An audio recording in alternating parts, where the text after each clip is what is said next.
सूखल बारे देह दुबारा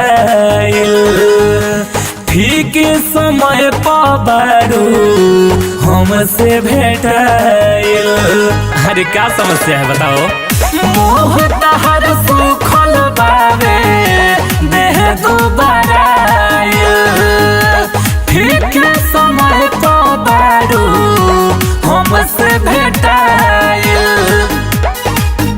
अरे जनी परेशान तू हो खफोल झड़ी बावे गारंटी फरक तहरा परी देतानी नोच के तू बांध लो ना जड़ी लीहो फर्नीचर के तकिया तो धरी देतानी नोच के तू बांध लो ना जड़ी। Music by Manu Raj.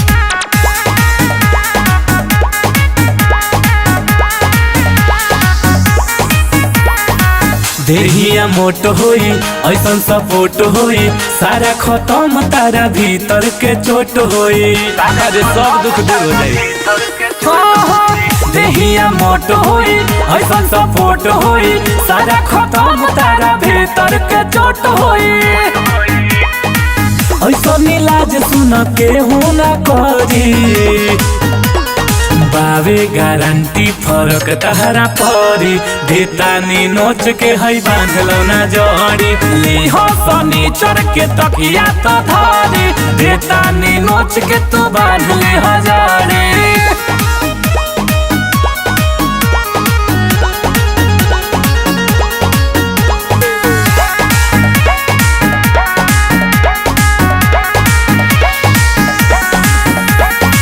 लागत लाचार बाड़ू भइल बेमार बाड़ू राइटर मिथिले से कइले का प्यार बाड़ू हमरा शौक लागता। लागत लाचार बाड़ू भइल बेमार बाड़ू पवन विशाल से कइले का प्यार बाड़ू